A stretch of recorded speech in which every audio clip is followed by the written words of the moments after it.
उत्तर प्रदेश की कांग्रेस ओबीसी प्रकोष्ठ और अल्पसंख्यक प्रकोष्ठ के प्रदेश अध्यक्ष और कार्यकर्ता गोलमेज सम्मेलन का आयोजन किया गया। इस सम्मेलन में कांग्रेस के पूर्व राज्य मंत्री एवं राष्ट्रीय सचिव धीरज गुर्जर ने शिरकत की। धीरज गुर्जर ने जातीय जनगणना को लेकर कहा कि जातीय जनगणना देश की जरूरत है। कांग्रेस हमेशा से ही जातीय जनगणना की मांग करती रही है। इस सम्मेलन में तमाम कांग्रेसी कार्यकर्ता मौजूद रहे। देखिए, इस देश के अंदर हमारा सौभाग्य है कि एक नेता ऐसा है जो वोटों से परे ऊपर उठकर इस देश के पिछड़े, दलितों, आदिवासी और कमज़ोर वर्ग को मुख्य धारा में लाने की बात कर रहे हैं। और हम अपने आप को गौरवशाली मानते हैं कि इंदिरा गांधी जी ने ही मंडल कमीशन का गठन किया था। इसी आज के दिन 7 अगस्त 1990 के दिन मंडल आयोग की रिपोर्ट लागू हुई और आज कांग्रेस पार्टी के अंदर राहुल गांधी जी के रूप में इस देश के अंदर राजनीतिक दलों से ऊपर उठकर इस देश के पीड़ितों को, शोषितों को, वंचितों को, दलितों को इस देश की मुख्य धारा में लाने की बात अगर कोई नेता कर रहे हैं तो वो नेता राहुल गांधी जी हैं। और आज हमारे माइनॉरिटी विभाग और अपने ओबीसी विभाग दोनों ने मिलकर उत्तर प्रदेश के अंदर मंडल दिवस मनाया है।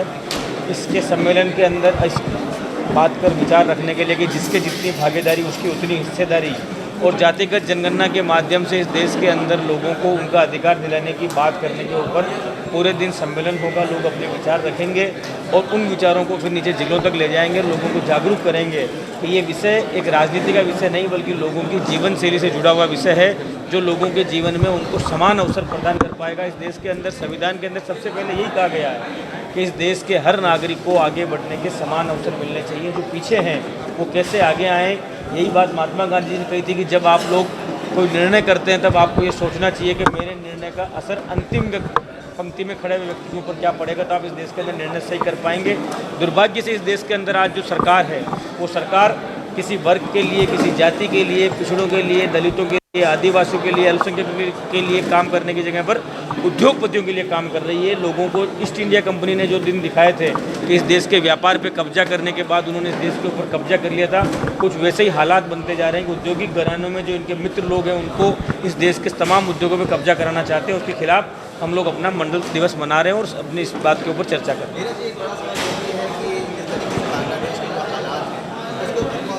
कई बड़े नेताओं का किया गया है, विवादित बयान कहा जा रहा है कि आने वाले दिनों में भारत की भी ऐसी स्थिति है। देखिए, आज हम मंडल दिवस की बात कर रहे हैं। आज ये दिवस हमें इस बात की प्रेरणा देता है कि इस दिवस के दिन जिस तरह से इस देश में आरक्षण लागू हुआ, जिस तरह से देश के अंदर लोगों को उनका अधिकार मिला, उस चीज़ को हम कैसे आगे बढ़ाएं, तो हम अपनी बात को इसी पे सीमित रखना चाहते हैं। उत्तर प्रदेश में 10 सीटों में उपचुनाव होना है, क्या लगता है इंडिया गठबंधन में समाजवादी पार्टी कितनी सीटें देगी कांग्रेस को?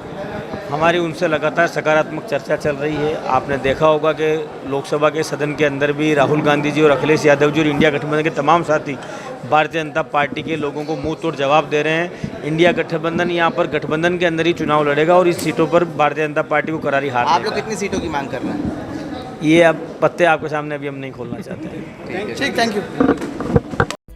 देश विदेश की ताज़ा खबर पाने के लिए हमारे चैनल NTV निष्पक्ष को सब्सक्राइब करें व बेल आइकन दबाना ना भूलें।